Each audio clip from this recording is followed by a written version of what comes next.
নমস্কার বন্ধুরা, পাতা কিচেন হোমমেডে আপনাদের সকলকে স্বাগত। আজকে আমি আপনাদের করে দেখাবো ইলিশ মাছ ভাপা। তো মাছটা আমি আগে থেকে কেটে নিয়েছি। মাছ ভাপা করার জন্য সকল মশলা আমি বেটে নিয়েছি। পেঁয়াজ, রসুন, আদা একসঙ্গে বেটে নিয়েছি, জিরা বেটে নিয়েছি, কাঁচামরিচ বেটে নিয়েছি, গরম মশলা বেটে নিয়েছি। মাছটা আমি পাতিলেই ভাপা করব। আপনারা চাইলে টিফিন বাটিতে ভাপা করতে পারেন।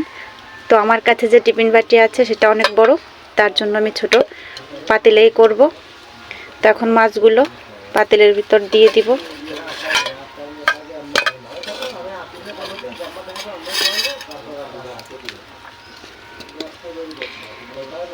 বেটে রাখা সব মশলা দিয়ে দিব মাছের ভিতর। মাছের ভিতর সকল মশলা দিয়ে দিয়েছি।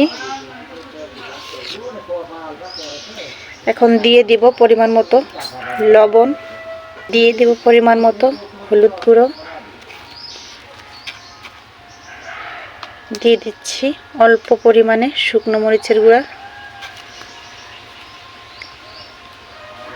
এখন দিয়ে দিব সরিষার তেল। তেলটা একটু বেশিই লাগবে। এখন সবগুলো উপকরণ ভালোভাবে মিশিয়ে নিতে হবে। সকল মশলা আমি ভালোভাবে মাছের সঙ্গে মিশিয়ে নিব। মাছটা মাখানো হয়ে গিয়েছে। এখন উপর দিয়ে আর একটু তেল দিয়ে দিব।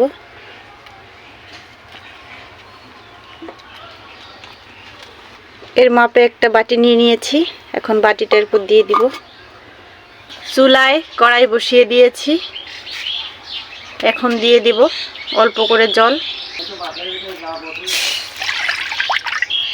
জলটা হালকা গরম করে নিব। তো তার জন্য চুলা ধরিয়ে নিব। এখন আমি চুলা ধরিয়ে নিয়েছি। জলটা হালকা গরম হয়ে গিয়েছে। এখন মাছ ভাপার জন্য মাছের পাতিলটি বসিয়ে দিব। এভাবে 20 মিনিটের মতো জাল করে নেব, তাহলে মাছ ভাপা তৈরি হয়ে যাবে আমার। পাতিলটা নড়াচড়া করছিল, তার জন্য আমি একটা শিল দিয়ে ভাড়া দিয়ে দিয়েছি।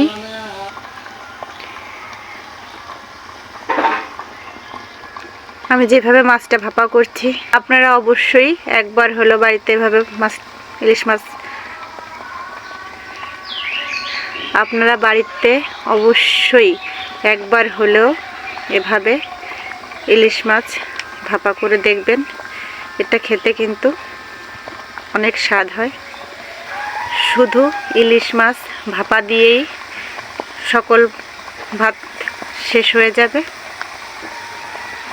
আমি এভাবে আরও কিছু সময় জাল করে নিব।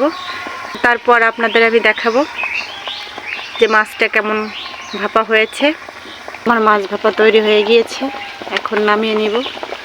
তো আগে শিলটা নামিয়ে নিচ্ছি আমি। দেখুন জলটাও শুকিয়ে গিয়েছে, অল্প একটু জল আছে। তো এখন নামিয়ে নিব।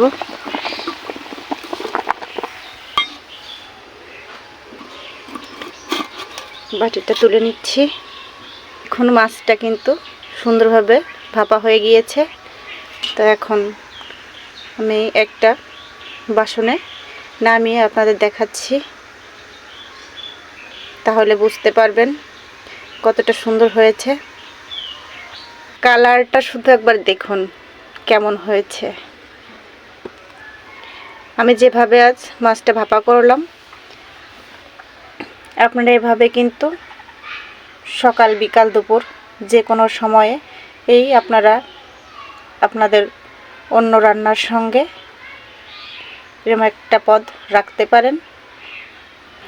আমার মাছ ভাপার রেসিপিটি যদি আপনাদের ভালো লেগে থাকে, তাহলে আপনারা সকলেই আমার চ্যানেলটিকে সাপোর্ট করবেন।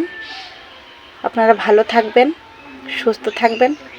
ধন্যবাদ সকলকে।